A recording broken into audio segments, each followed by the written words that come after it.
Hello everyone, मैं राय आप सभी का राय ऑनलाइन अकेडमी पर हार्दिक स्वागत करता हूं। तो दोस्तों, आज के क्लास में हम लोग मशीन डिजाइन में हम लोग आज पढ़ेंगे टर्मिनोलॉजी ऑफ स्प्रिंग, है ना। टर्मिनोलॉजी क्या क्या टर्म हम लोग यूज करते हैं स्प्रिंग को न्यूमेरिकल को सोल्व करने में। और साथ ही यहाँ इस टर्मिनोलॉजी से आपका एग्जाम में एक प्रश्न ऑब्जेक्टिव आता ही आता है ना, तो इसको अच्छे से ध्यान दे के देखिए, पढ़िएगा तो आपका क्लियर हो जाएगा कंसेप्ट, है ना। उसके बाद हम लोग देखेंगे कि कौन सा स्ट्रेस डेवलप होता है कि स्प्रिंग में, है ना, उसका डिजाइन फार्मूला निकालेंगे और इस पर बेस्ट नेक्स्ट लेक्चर में हम लोग इससे बेस्ट न्यूमेरिकल को सोल्व करेंगे, तो आपका यूनिट आपका समाप्त हो जाएगा। तो चलिए हम लोग स्टार्ट करते हैं। तो पहले हम लोग देखेंगे टर्मिनोलॉजी ऑफ स्प्रिंग, यानी क्या क्या टर्म हम लोग यूज करते हैं किसमें, तो स्प्रिंग में, किसी भी स्प्रिंग में हम लोग क्या क्या टर्म को यूज करते हैं उसी को हम लोग को टर्मिनोलॉजी कहते हैं। तो चलिए हम लोग देखते हैं फटाफट। तो पहला हो गया सॉलिड लेंथ, यानी सॉलिड लेंथ किसे कहते हैं। सॉलिड मतलब हो गया ठोस लेंथ, यानी ठोस चीजों को अगर लेंथ को नाप दिया जाए उसी को हम लोग सॉलिड लेंथ कहते हैं। जैसे एग्जांपल समझिए, जैसे मान लीजिए कि ये मार्कर है, तो इस मार्कर का मान लीजिए 5 इंच लंबा है ना, मान लीजिए 5 इंच लंबा है, ठीक। तो ये सॉलिड लेंथ हो गया, यानी लंबाई सॉलिड लेंथ इसका कितना हो गया 5 इंच। लेकिन इसी को अगर खींच के लंबा दें, बड़ा कर दें और एक 5 से हो जाए 8 है, तो इसी को हम लोग क्या कहेंगे फ्री लेंथ, यानी जहां तक अपने आप को लंबाई को बढ़ा सकता है उसी को हम लोग फ्री लेंथ कहेंगे, यानी जहां तक वो जाएगा और जहां तक यानी दबा के कम से कम यानी दबाने पर यहाँ एक ठोस के रूप में, यानी कि एक तरह से कहिए कि अंतिम छोर तक यानी लिमिट पोजीशन तक ये कंप्रेस होने के बाद जब उसको लंबाई को नापेंगे उसी को हम लोग सॉलिड लेंथ कहेंगे। तो चलिए हम लोग देखते हैं आगे, है ना, क्या क्या टर्म यूज होता है। तो पहला हो गया सॉलिड लेंथ। जैसे देख लीजिए ये स्प्रिंग है, तो स्प्रिंग को पूर्णतः कंप्रेस कर दिया, यानी कि इधर से भी लोड को दबा दिया उधर से, यानी एक जगह भी जो कॉइल है, तो ये आप देख रहे हैं कॉइल के बीच एक ठोप आपको क्लियरेंस नहीं दिखाई देगा, तो उसी को हम लोग क्या कहेंगे सॉलिड लेंथ। तो देखिए इसमें कोई क्लियरेंस नहीं दिखा रहा है, उसी को हम लोग सॉलिड लेंथ यानी इसके लंबाई को सॉलिड लेंथ कहेंगे।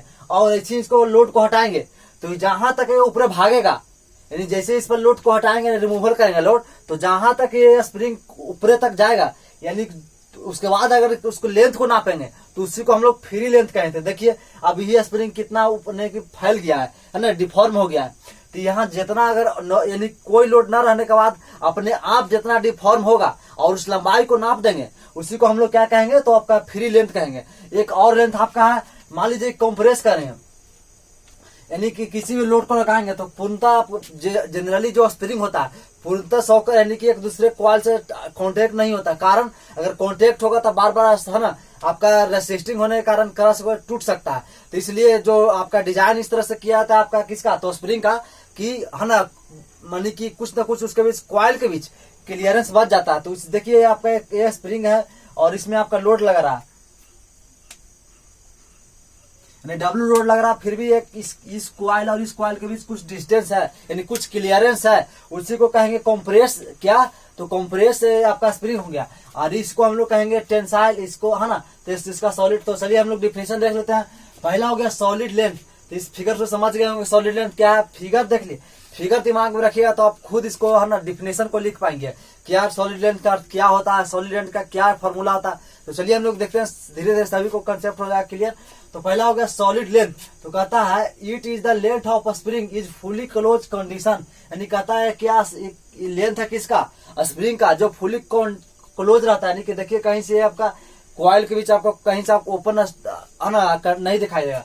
फिर देखिए इसका that is spring is compressed until the coil comes contact to each other, जब तक कॉइल का जो कॉइल वायर का, है ना, एक दूसरे से वायर का, है ना, कॉन्टेक्ट में ना आ जाए जब तक उसको कंप्रेस करेंगे, यानी लिमिटिंग वैल्यू तक। और जहां वो कंप्रेस हो जाएगा तो उसको लंबाई को नाप देंगे, उसी को हम लोग कहेंगे सॉलिड लेंथ। तो ये सॉलिड लेंथ का फिगर बना लीजिएगा। तो सॉलिड लेंथ फिगर न्यूमेरिकल यानी का फॉर्मूला एक होता है, देखिए सॉलिड लेंथ का हम लोग लिखेंगे एल से लेंथ हो गया, एस मतलब सॉलिड, यानी सॉलिड लेंथ को हम लोग फॉर्मूला जानते हैं N dash into D, N dash into D. तो हम लोग एन डैश क्या है, तो एन डैश देखिए टोटल नंबर ऑफ कॉइल, यानी कितने नंबर इसमें कॉइल यूज किया गया है, तो ये हो गया number of coil. Small D देखिए जो ये देख रहा है, यानी कि जो वायर देख रहा है इसी के डायमीटर को हम लोग क्या कहेंगे, तो डायमीटर स्मॉल डी। और जो टोटल डायमीटर इसका है इसको हम लोग कैपिटल डी मानते हैं, यानी जो आपका देख रहे हैं क्या कॉइल का डायमीटर को हम लोग कैपिटल डी और वायर के डायमीटर को हम लोग स्मॉल डी मानेंगे। तो यहाँ देखिए एल एस बराबर यानी कि सॉलिड लेंथ बराबर आपका हो गया एन डैश इंटू डी, यानी कि एन डैश क्या हो गया तो नंबर ऑफ क्वाइल, और ये आपका डी कैपिटल स्मॉल डी क्या हो गया तो आपका डायमीटर ऑफ वायर। तो ये हम उम्मीद करते हैं कि सॉलिड लेंथ आप अच्छे समझ गए होंगे। उसके बाद हम लोग देखेंगे कि फ्री लेंथ क्या है।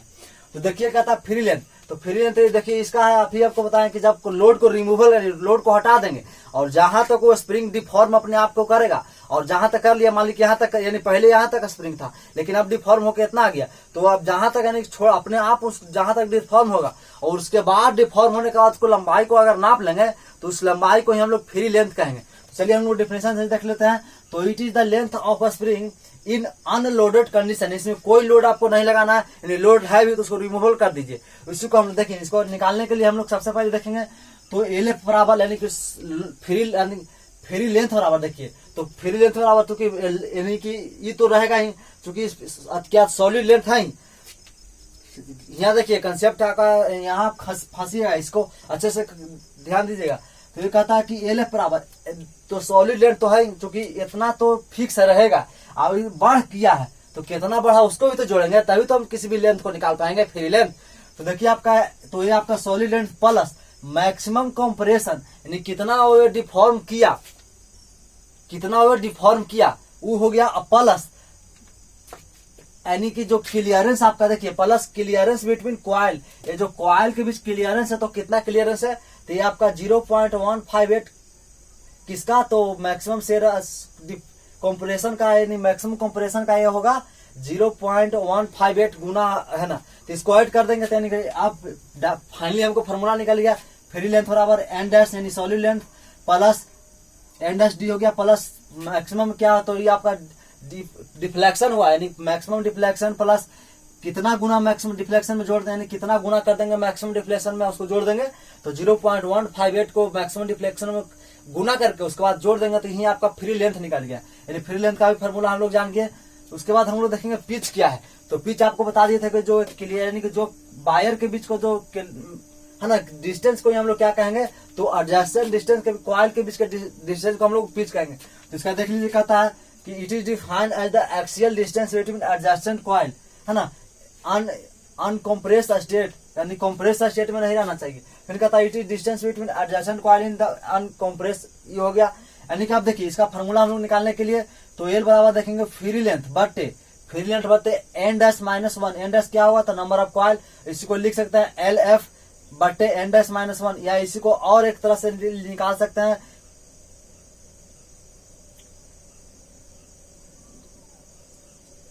तो ये आपका क्या होगा L F minus L S बटे एन डैश प्लस डी हो गया, है ना। तो ये आपका फॉर्मूला हो गया पिच निकालने का। उसके बाद हम लोग नेक्स्ट टर्मिनोलॉजी को देखेंगे, टर्म को, तो आपका स्प्रिंग इंडेक्स है। तो स्प्रिंग इंडेक्स क्या है तो देखिए कहता है तो it is the defined as the ratio between coil of spring, coil diameter of spring to wire diameter of spring, यानी इसको सी से संकेत करते हैं। और देखिए ये कॉइल का डायमीटर कितना है तो कैपिटल डी, और वायर का डायमीटर कितना स्मॉल डी। अगर कॉइल का डायमीटर को किससे भागा दे देंगे, आपका डायमीटर ऑफ वायर से, तो ही आपका निकल जाएगा क्या, तो आपका निकल जाएगा स्प्रिंग का इंडेक्स। इसको हम लोग कैपिटल सी से लिखते हैं, तो ये आपका C equal to D capital D बटे स्मॉल डी हो गया, है ना। उसके बाद हम लोग पांचवा टर्मिनोलॉजी देख लीजिए, तो आपका हो गया स्प्रिंग रेट, यानी कि स्प्रिंग रेट क्या है तो देखिए कहता है it is also known as stiffness, यानी इसका अलग नाम स्टिफनेस भी आपको है। उसके बाद इसका और नाम है आपका स्प्रिंग कांस्टेंट। तो देखिए it is defined as the load required per unit deflection is, है ना, पर यूनिट डिफ्लेक्शन, तो पर यानी लोड पर यूनिट डिफ्लेक्शन को हम लोग क्या कहेंगे तो आपका स्प्रिंग रेट या फिर स्प्रिंग कांस्टेंट कहेंगे। इसको के से हम लोग कहीं के से इसको संकेत करते हैं, डिनोट करते हैं, या आपको कहीं एस मिलेगा, है ना, कैपिटल एस, तो इसको दोनों से कर सकते हैं। तो के इक्वल टू लोड अपॉन आपका डिफ्लेक्शन हो गया, है ना, तो यानी कि इसका यूनिट हो जाएगा लोड के न्यूटन पर एमएम, डिफ्लेक्शन एमएम में आप निकालिएगा, है ना, क्योंकि छोटा आपका निकलेगा। उसके बाद हम लोग छठा आपका हो गया टर्मिनोलॉजी डिफ्लेक्शन। तो डिफ्लेक्शन इसी फॉर्मूला से हम लोग निकालेंगे, तो यहाँ भेज देंगे तो यहाँ निकल जाएगा deflection equal to load upon, है ना, स्प्रिंग कांस्टेंट। यहाँ से आपका डिफ्लेक्शन यानी कुल 6 टर्मिनोलॉजी, खुश स्प्रिंग में आपका कुल 6 टर्म को हम लोग यूज करके हम किसी भी न्यूमेरिकल को सोल्व कर पाएंगे। तो चलिए टर्मिनोलॉजी को हम लोग सोल्व कर दिए। अब उसके बाद हम लोग देखेंगे कि कौन कौन सा स्ट्रेस जो हम लोग को स्प्रिंग में डेवलप होता है। तो सबसे पहले देखेंगे स्प्रिंग, देखिए stress develop in helical coil spring. Generally shear stress develop होता है किसमें, हेलिकल कॉइल स्प्रिंग में। तो इस तरह से एक फ्री लेंथ वाला बना लीजिएगा और इस तरह से हम क्रॉस सेक्शनल। तो लोड देखिएगा, लोड कंसेप्ट समझिए, लोड कहाँ लगेगा, तो बीचे बीच लोड लगेगा, ऊपर से भी या लोड नीचे से भी लगेगा, है ना। और इसका डायमीटर कितना है, तो कैपिटल डी, कॉइल का डायमीटर कैपिटल डी, वायर का डायमीटर स्मॉल डी है। और चूंकि यहाँ से यहाँ का भी डिस्टेंस आधा का रेडियस हो जाएगा, यानी d/2, यानी कंसेप्ट धीरे धीरे समझ रहे हैं कि आपका क्लियर हो जाएगा। तो हम लोग जानते हैं ना, torque equal to force into perpendicular distance. तो देखिए फोर्स तो यहाँ लोड लग रहा है, तो लोड इंटू परपेंडिकुलर कहाँ से लग रहा है, तो यहाँ से लेकर यहाँ तो परपेंडिकुलर यानी कैपिटल D/2। तो यहाँ से इक्वेशन 1 निकल गया, टॉर्क बराबर। उसके बाद हम लोग टॉर्सनल इक्वेशन जानते हैं। तो टॉर्सनल इक्वेशन क्या होता है, T/J बराबर टाउ/R बराबर G θ/L। तो हम लोग इस दोनों को यूज करके हम लोग निकालेंगे। तो यहाँ से T इक्वल टू निकल गया J इंटू टाउ/R, है ना। तो यहाँ से हम यानी कि J का वैल्यू लगा देंगे π/32 D⁴, और R का वैल्यू आपका कितना होगा, देखिए R निकलेगा कैसे, तो चूंकि इसका डायमीटर कितना है, तो क्या स्मॉल डी है, तो इसका स्मॉल डी है, है ना, इसका आधा ही निकलेगा ना, यानी R कितना इसका हो जाएगा, तो d/2। तो यहाँ d/2 से भागा दे देंगे, तो आपका T इक्वल टू फाइनली निकल गया, यानी कि देख लीजिए आपका, तो π/16 DQ इंटू τ1, है ना, यानी कि टाउ यानी शेयर स्ट्रेस 1। चूंकि शेयर स्ट्रेस एक डेवलप हो रहा लोड के कारण, और एक स्ट्रेस शेयर स्ट्रेस डेवलप होगा किसके कारण, तो कर्वेचर के कारण। कर्वेचर में जो कॉइल है वो जो एक दूसरे से शेयर करेगा, तो एक यानी कि एक लोड एक शेयर स्ट्रेस डेवलप होगा किसे, तो लोड के कारण, और एक होगा किसे, तो कर्वेचर ऑफ कॉइल में, है ना, कॉइल में कर्वेचर परिधि, है ना, उसके बारे में। तो इक्वेशन देखिए, यहाँ भी टॉर्क है और यहाँ भी टॉर्क निकल गया। तो दोनों के इक्वेशन को जब हम लोग सोल्व करेंगे, तो लेफ्ट साइड अगर सेम है तो राइट साइड अपने आप सेम रहता है ना। तो यानी कि यहाँ से कैलकुलेशन करने पर देखिए आपका निकल गया, यानी कि शेयर स्ट्रेस फर्स्ट का निकल गया 8WD/DQ, यानी देखिए 8, तो W क्या है, तो लोड, और D क्या है, तो डायमीटर ऑफ कॉइल का, पाई तो पाई, और D क्या है, तो डायमीटर ऑफ वायर का, है ना। तो यहाँ से निकल गया क्या, तो शेयर स्ट्रेस फर्स्ट निकल गया किसका, लोड के कारण हम लोग शेयर स्ट्रेस निकाल दिए। अगर आपका एग्जाम में अगर मान लीजिए इस फॉर्मूला को भूल गए, तो आप चूंकि डाटा एंड बुक ले जाए डिजाइन के पेपर में, तो ले जाने के लिए अलाउ रहता है। आप क्या कीजिएगा, जो अभी आपका कॉलेज के डिपार्टमेंट के मैकेनिकल के हेड HOD हैं, उनसे आप सिग्नेचर करवा लीजिएगा और मुहर मरवा लीजिएगा, तो आपका एग्जामिनेशन में ले जाने के लिए अलाउ रहता है। तो उसके बाद अगर मान लीजिए कि बीच में अगर फॉर्मूला भूल गए, तो क्या करेंगे, तो आप पेज नंबर 161 में जाइएगा, है ना, अरुण कुमार का बुक में, और तो ये आपका फॉर्मूला देखने के लिए मिलेगा, है ना। तो एक भी चीज बता दी है कि आप अगर मान लीजिए कभी कभी बाई चांस भूल गए हैं, तो इसका आप भी देख किताब में चीटिंग कर सकते हैं, आपको मिलेगा। उसके बाद अभी देखिए कि स्प्रिंग इंडेक्स यानी C इक्वल टू अभी जानते हैं कैपिटल D/स्मॉल d। तो यहाँ D के जगह वैल्यू करेंगे, CD वैल्यू पुट करेंगे। तो यहाँ से देखिए शेयर यानी शेयर स्ट्रेस फर्स्ट का वैल्यू आ गया 8W, है ना, क्या 8WC/πd², यानी कैलकुलेशन करने पर शेयर स्ट्रेस का वैल्यू देख लीजिए, फर्स्ट का आ गया, ये किसके रिस्पेक्ट में, D यहाँ कैपिटल D नहीं, यानी कि स्प्रिंग किसके, स्प्रिंग इंडेक्स के रिस्पेक्ट में आ गया। उसके बाद हम लोग देखेंगे शेयर स्ट्रेस डेवलप किस में होता है, तो कर्वेचर कारण। देखिए तो शेयर स्ट्रेस तो लोड अपॉन, देखिए इसमें क्या होगा कर्वेचर, तो लोड अपॉन क्या होता है, हम लोग स्ट्रेस बराबर जानते हैं लोड अपॉन एरिया। तो लोड तो W हो गया, एरिया इसका क्या हो जाएगा, तो इसका एरिया हो जाएगा π/4 D²। यहाँ से कैलकुलेशन करने पर आपका ऊपर चल जाएगा 4, तो यानी शेयर स्ट्रेस दूसरा आपका निकल गया 4W πd², यहाँ से 2 निकल गया, है ना, इक्वेशन थर्ड निकल गया। देखिए फर्स्ट सेकंड और थर्ड इक्वेशन निकल गया। अब हम लोग देखेंगे चूंकि शेयर स्ट्रेस कितना निकला, शेयर स्ट्रेस देखिए वो फर्स्ट निकला एक और शेयर स्ट्रेस 1 नहीं 2 शेयर स्ट्रेस निकल गया। तो इस दोनों को हम लोग जोड़ देंगे, तो यहाँ रिजल्टेंट शेयर स्ट्रेस बराबर क्या आएगा, तो T इक्वल टू हो जाएगा आपका, यानी टाउ इक्वल टू τ1 प्लस τ2, है ना, τ1 प्लस τ2 हो जाएगा। तो यही आपका मैक्सिमम शेयर स्ट्रेस होगा। और ये देखिए τ1 का वैल्यू पुट कर देंगे, यानी कि 8WD/πdQ, और यहाँ से आपका 4W/πd², यहाँ से वैल्यू हो गया। अब यहाँ से देखिए मेन कंसेप्ट, यहाँ से आपके यहाँ कुछ चेंज करने वाले हैं हम लोग। तो देखिएगा यहाँ, तो 8WD इसको लिख देंगे जैसा है वैसे, इसमें कोई चेंजिंग नहीं करना। और देखिए ये आपका 4W/πd² है ना, यानी इसको नीचे हम लोग क्या करेंगे, तो नीचे यानी πd कॉमन करने के लिए, है ना, इसमें गुना भाग कर देंगे। तो गुना भागा देखिए किस तरह से हम लोग करते हैं। तो ये देखिए आपका D अगर ऊपर गुना करेंगे, यानी कि ऊपर अगर डी गुना करेंगे तो नीचे भी डी गुना कर सकते हैं, तो बोलिए सही कर सकते हैं। उसके बाद देखिए, अगर हम लोग ऊपर कैपिटल डी से गुना कर सकते हैं तो नीचे भी कैपिटल डी से गुना करेंगे, क्योंकि कट जाएगा, है ना। तो ये आपके हो गया। उसके बाद देखिए, अब हम लोग 2 से गुना भी कर सकते हैं इसमें, और 2 से ऊपर नीचे गुना, तो दोनों कट जाएगा। हम लोग इस ऐसा चेंजिंग क्यों कर रहे हैं, तो हम लोग को पाई डी क्यू कॉमन करना है, इसीलिए हम लोग चेंजिंग कर रहे हैं। तो अब यहाँ से यहाँ डायरेक्ट हम लोग आते हैं, यहाँ से देखिए डायरेक्ट हम लोग आ रहे हैं, यहाँ से यहाँ डायरेक्ट आ रहे हैं, तो यहाँ से ध्यान रखिएगा। तो देखिए आपका 8W/D/पाई/D/Q कॉमन करेंगे, तो देखिए यहाँ 4 दूनी 8 और कैपिटल डी चाहिए ना हम लोग, तो देखिए यहाँ तो 1 बच जाएगा प्लस, तो 4 दूनी 8 W एक डी होते हैं, केवल बच गया यहाँ डी बटे, यहाँ देखिएगा पाई डी क्यू यानी पाई डी क्यू यानी कि 2D बच गया, तो 2D यानी कि यही टर्म आपका निकल के आ गया, है ना। तो यानी कॉमन करने, इसी कॉमन करने के लिए हम लोगों ने इस तरह का चेंजिंग किया। और देखिए ये जो पूरा टर्म देख रहे हैं, इतना टर्म को हम लोग के मान लेते हैं, यानी कि स्प्रिंग इंडेक्स, इसको हम लोग के मान लेंगे। तो अब ये कितना हो जाएगा, यानी कि टाउ मैक्सिमम इक्वल टू, देख लीजिए क्या निकल के आ गया, तो 8W/D/पाई/D/Q इंटू के, यानी ये आपका फॉर्मूला निकल गया। यानी कि K equal to maximum shear stress बराबर कितना हो गया, तो के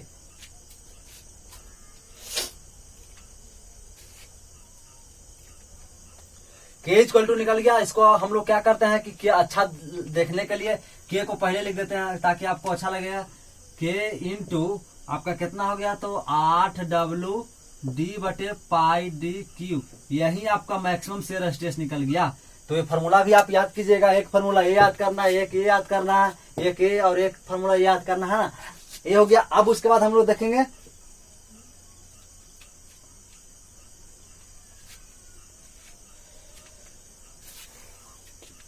देखिए यहाँ के इसको नहीं मान सकते हम लोग, और टर्म को बढ़ाना पड़ेगा। और देखिए खास ध्यान रखिएगा, तब यहाँ से सी मानेंगे, क्योंकि है ना।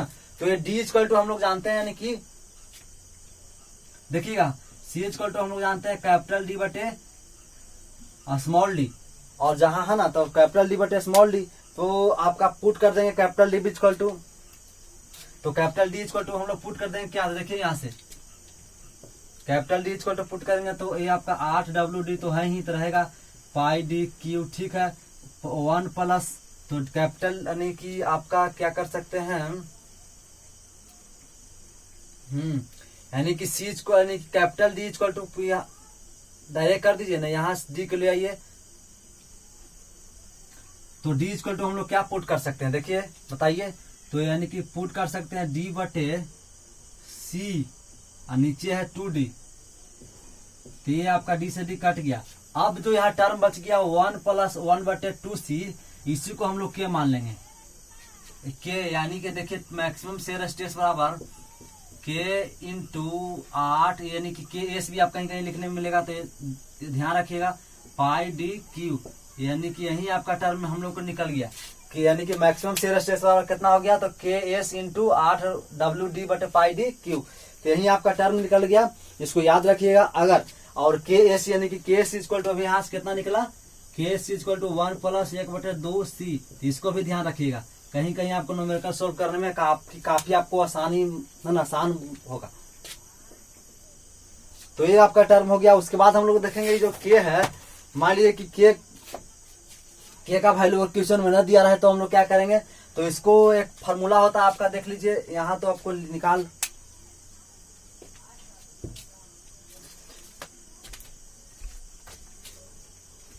उसके बाद देखिएगा यहां से हम लोग यहां लिख देते हैं, यहां एक फार्मूला होता है आपका, देखिएगा वाल